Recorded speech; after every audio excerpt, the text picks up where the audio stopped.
타고 다녀도 좋습니다 하면 어떻습니까? 그런데 딱 하나 문제가 있는데 그 차에 브레이크가 들지 않는다고 하면 어떻습니까? 그러면 여러분이 그 차를 타겠습니까? 아무리 좋은 차라 하더라도 브레이크가 고장났다면 그것은 심각한 문제라는 것입니다. 아무리 비싼 차라 하더라도, 아무리 성능이 좋은 차라 하더라도 멈출 수 없는 차라면, 그렇게 폭주하는 차라면 탈 수가 있겠습니까? 그래서 잘 달리는 것도 중요하지만 안전을 위하여 더 중요한 것은 잘 멈추는 것입니다. 신호등에 빨간불을 봤을 때 멈추고 경고 표지판을 봤을 때 그 자리에 멈춰 서는 것, 단지 우리가 도로에서 만나는 상황만 아니라는 것이죠. 우리들의 인생 자체가 그렇다는 것입니다. 우리는 살아가면서 때로 그렇게 경고의 사인을 받기도 합니다. 가던 길을 멈춰야 할 때가 있습니다. 하던 일도 그만두어야 할 때가 있다는 것입니다. 더 이상 반복하지 말아야 하는 잘못된 습관이 우리에게 있다는 것이죠.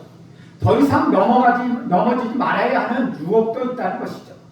이제 더 이상 안 돼. 거기서 그만 멈춰야 하는 경고가 우리에게 있습니다.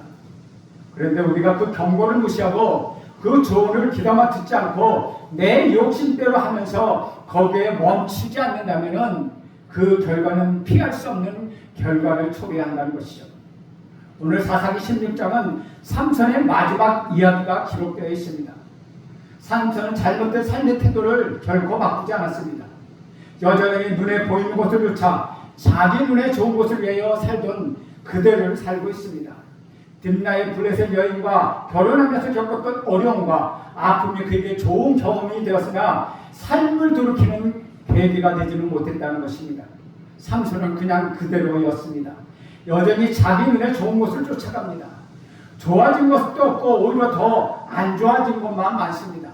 삼손이 좋아서 결혼했던 여인의 죽음과 그로 인하여 벌어지는 이들, 그 가운데 하나님의 능력을 허락하신 은혜로운 일들, 하지만 그 일을 통해서 삼손이 배운 것은 아무것도 없었습니다.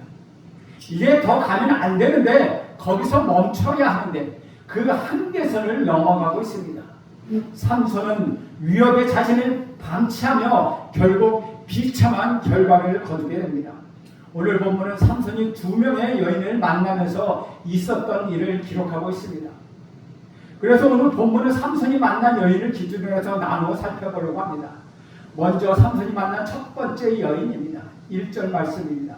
삼손이 가사에 가서 거기서 한 기생을 보이고 그에게 들어갔더니 라고 기록하고 있습니다.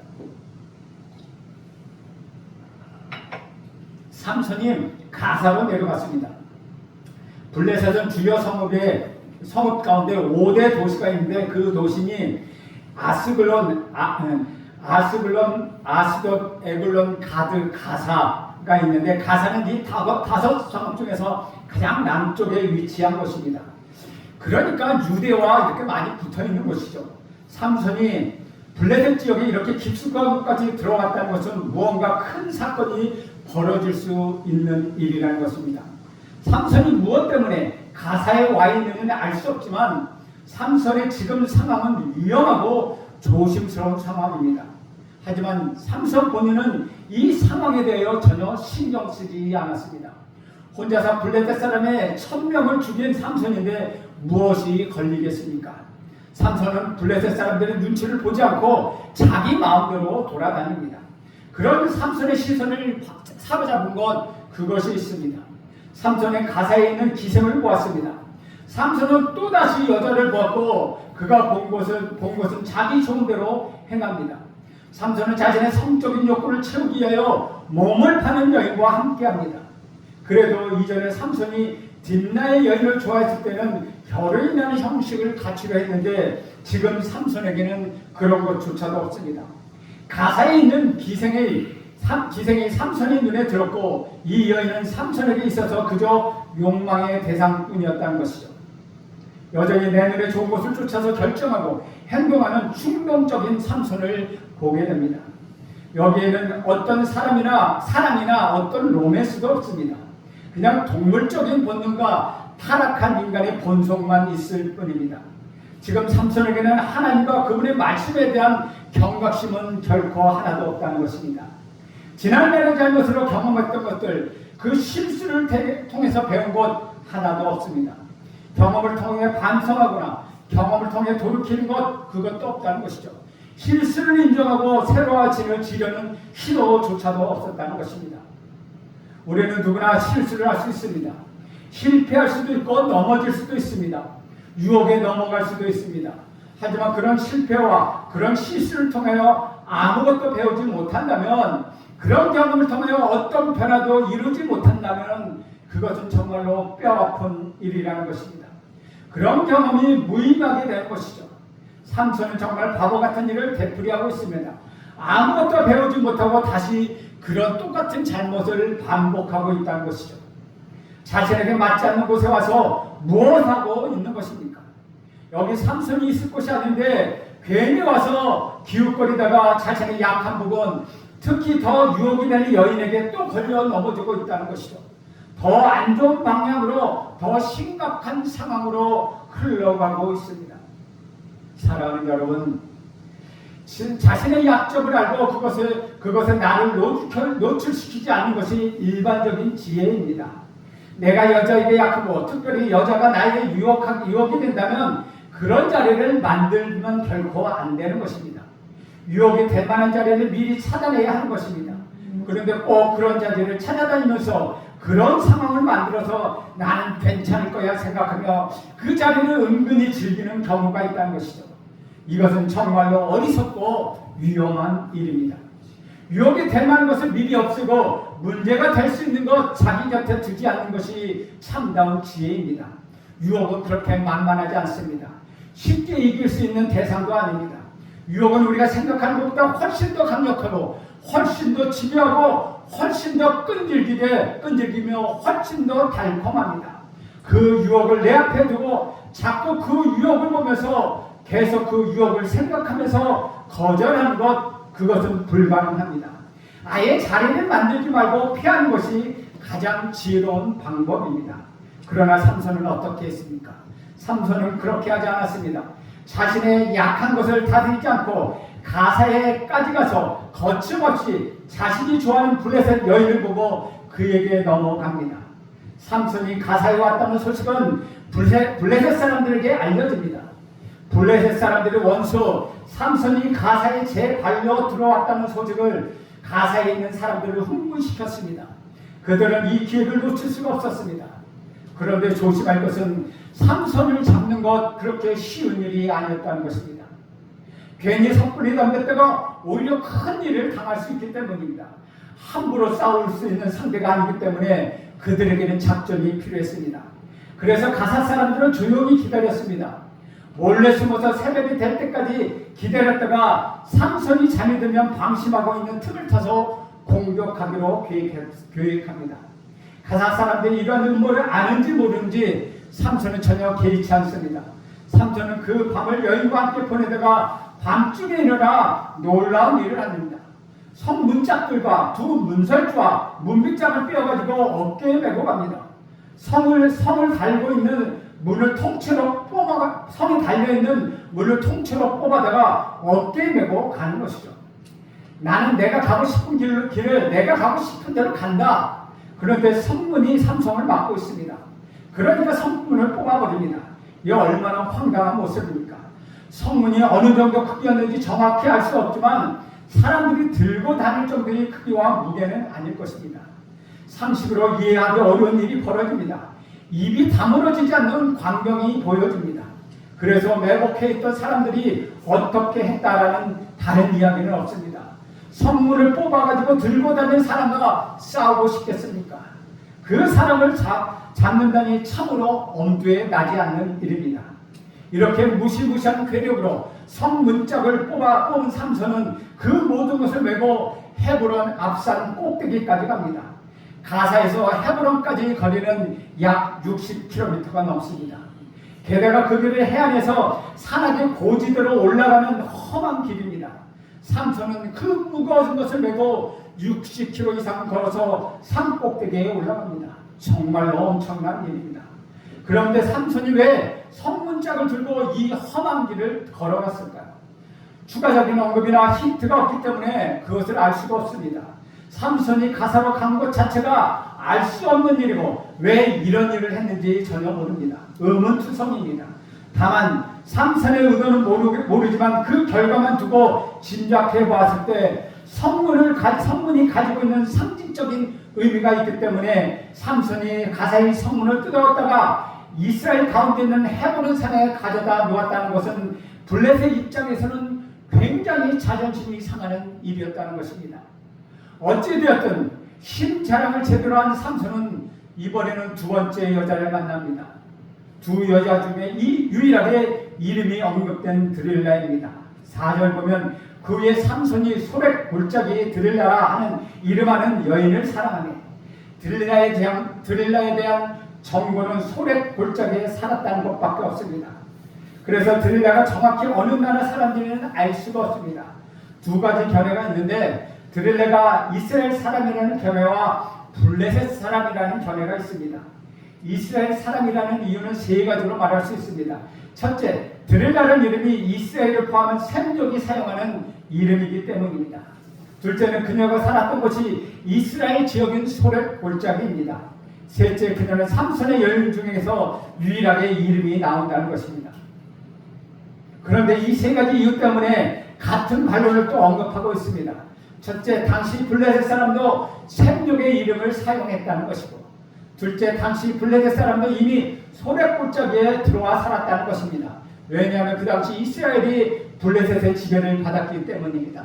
셋째, 드릴라는 이름을 언급한 이유는 이스라엘 사람이기보다는 그녀가 이야기에서 차지하는 비중이 크기 때문이라는 것입니다.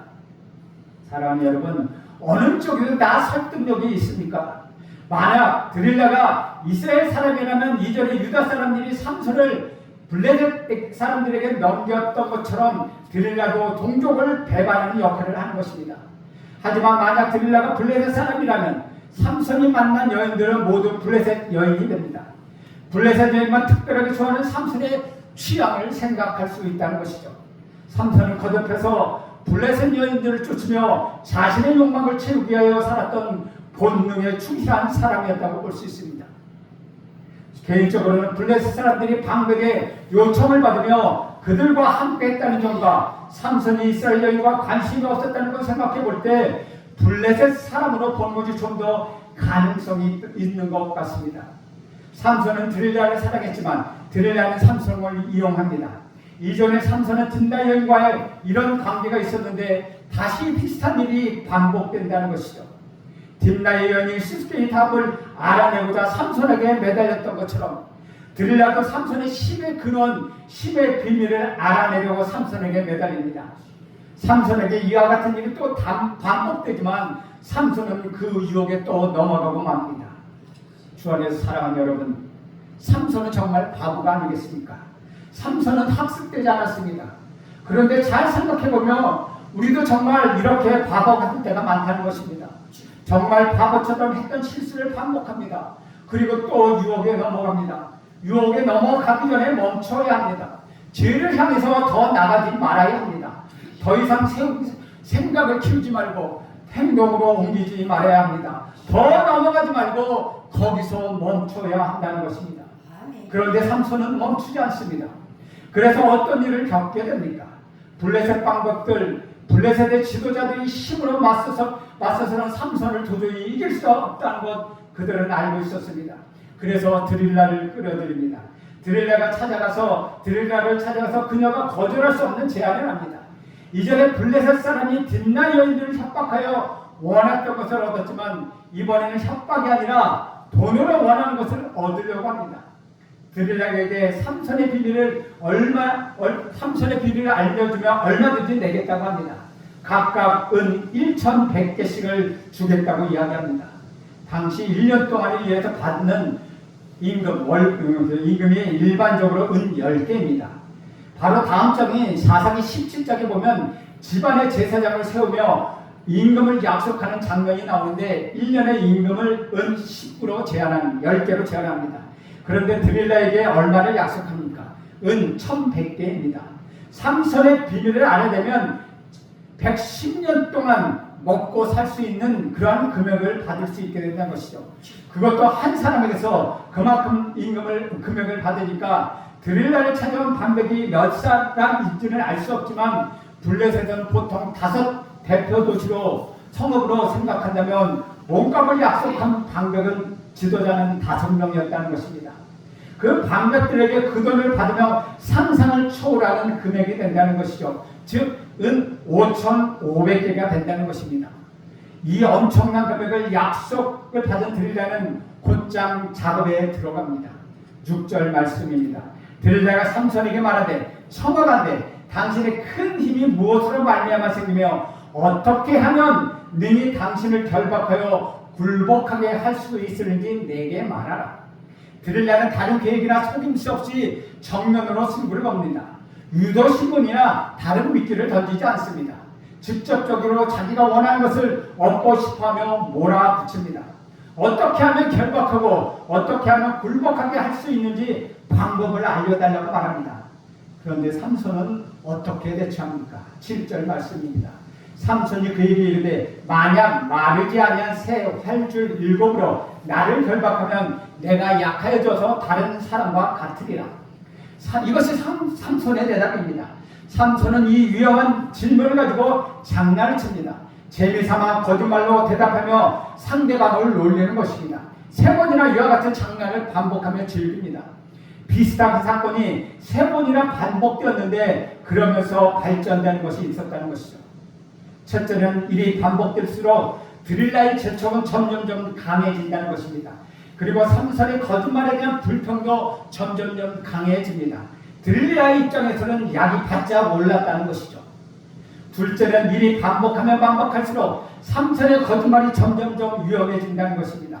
셋째로 거짓말을 할 때 머리털까지 언급하며 아슬아슬한 과정까지 거친다는 것이죠.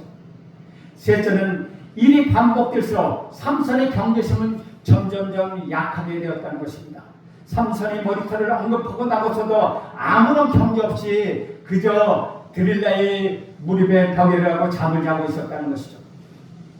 삼손은 드릴라를 떠나야 했습니다. 삼손은 그 자리를 뛰쳐나와야 했습니다.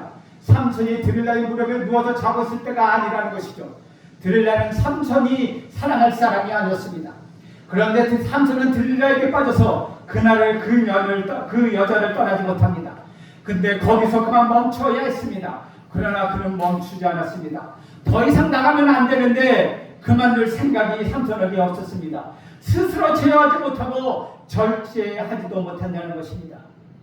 사랑하는 여러분, 인생을 살다 보면 멈춰야 할 순간이 있습니다. 이 선을 넘어가면 돌이킬 수 없는 결과를 낳게 될 때가 있다는 것이며, 그럴 때는 그 일을 피하기 위하여 미리 브레이크를 걸어야 합니다. 내가 있으면 안 되는 자리에 있으면서 계속해서 고민하는 것이 아니라 과감하게 그 자리를 벌떡 일어나 떨쳐나와야 한다는 것입니다. 그곳에서 벗어나야 합니다. 내가 보면 안 되는 것을 앞에 두고 고민하는 것이 아니라 내 영혼에 도움이 안 되는 것을 두고 망설일 것이 아니라 단호하게 결단하며 그것을 버려야 한다는 것입니다. 치워버려야 한다는 것입니다. 돌이켜야 한다는 것입니다. 여러분 꼭 이것을 기억하기 바랍니다. 유혹은 내가 멈출 때까지 절대로 멈추지 않는다는 것입니다. 내가 멈출 때까지 유혹은 멈추지 않습니다. 저는 여러분 모두가 멈춰야 할 때 멈추고 가야 할 때 갈 줄 아는 그런 인생이 되길 간절히 원합니다. 드릴라는 멈추지 않았습니다. 3번이나 거짓말에 속은 드릴라는 작정하고 날마다 삼손을 조르기 시작합니다. 삼손은 더 이상 거짓말을 할 수가 없다고 생각했는지 괴로워합니다. 마음이 번뇌하여 죽을 지경에 이르렀다고 말하고 있습니다. 그냥 드릴라를 떠나면 끝장인데 그렇게 거기에 머물러 있으면서 죽을 지경이 됐도록 어제 마음에 번뇌를 하고 있습니까? 그런데 삼손은 그 자리에 벗어나지 못했습니다. 그리고 마침내 삼손은 사실을 털어놓습니다. 17절 말씀입니다. 삼손이 진심을 드러내어 그에게 이르되 내 머리 위에는 삭도를 대지 아니하였나니 이는 내가 모태에서부터 하나님의 나시린이 되었습니다. 만일 내 머리가 밀리면 내 힘이 내게서 떠나고 나는 약해져서 다른 사람과 같으리라. 여기서 우리는 삼손이 모태에서부터 나시린이 되었던 그 사실을 분명히 인식하고 있음을 확인할 수 있습니다. 그럼에도 불구하고 삼손은 그동안 포도원에 들어갔고 동물의 사체를 만졌고 성적으로 방탕하게 살았으며 자신의 신분을 모르는 사람처럼 자신이가 나시린이 아닌 것처럼 그렇게 살았다는 것이죠. 나시린이 지켜야 할 다른 규례들 모두 무시하면서 단지 머리를 밀지 않는 것만 지키고 있는 것이었습니다. 겉으로 가장 잘 드러나는 나시린의 머리를 지켜왔지만 정작 중요한 자신의 삶은 지키지 못했다는 것이죠. 삶이 엉망이 되어버려 머리만 지키면 괜찮다고 생각했다는 것이죠. 그리고 그 머리마저도 드릴라의 재촉에 의하여 못 이겨서 알려주고 맙니다. 결국 삼손은 머리카락이 잘리고 그의 힘은 사라집니다. 사실 삼손의 힘이 사라진 것은 그의 머리카락이 잘렸기 때문이 아니라는 것이죠. 20절 하반절에 보면 여호와께서 그를 떠나셨기 때문입니다. 삼손의 머리에 특별한 능력이 있는 것이 아닙니다. 긴 머리는 삼손에게 하나님과 함께 하심을 상징하는 것뿐이라는 것이죠. 그 머리카락에 힘을 주는 것은 아니라는 것입니다. 그런데 삼손은 이 상징을 잘 살려나가도록 그 결과 하나님이 삼손을 떠나게 된다는 것입니다. 그래서 삼손의 힘은 사라졌습니다. 힘을 잃어버린 삼손은 블레셋 사람들에게 잡혀갑니다. 21절 말씀입니다. 블레셋 사람들이 그를 붙잡아 그의 눈을 빼고 끌고 가사에 내려가 노줄로 매고 그에게 옥에서 맷돌을 돌리게 하더라. 블레셋 사람은 삼손의 눈을 뽑았습니다. 딥나 여인을 보고 가사의 기색을 보고 자기 눈에 좋을 대로 행했던 삼손, 내 눈에 좋사오니로 살았던 삼손의 결과는 어떻습니까? 결국 삼손은 그의 눈을 뽑히고 말았다는 것이죠. 그의 눈에 좋을 대로 행한 결과 그 눈이 뽑히고 말았다는 것입니다. 이제 삼손은 더 이상 자기 눈에 좋을 대로 할 수가 없었습니다. 보는 대로 살았던 삼손은 결국 눈을 잃고 말았다는 것입니다. 주 안에서 사랑하는 여러분, 여러분이 삼손이 한 일이 납득이 됩니까? 한 번도 아니고 3번이나 걸쳐서 똑같은 일을 반복합니다. 드릴라가 무엇을 원하는지 그녀의 목적이 무엇인지 빤히 들여다 보이는데 거기에 넘어가 자신의 인생을 그냥 내팽겨치고 말았던 그 삼손, 여러분 그 삼손이 이해가 됩니까? 상식적으로는 도저히 이해가 되지 않는 일이지 않습니까? 그런데 많은 사람들이 삼손처럼 그렇게 살고 있다는 것이죠.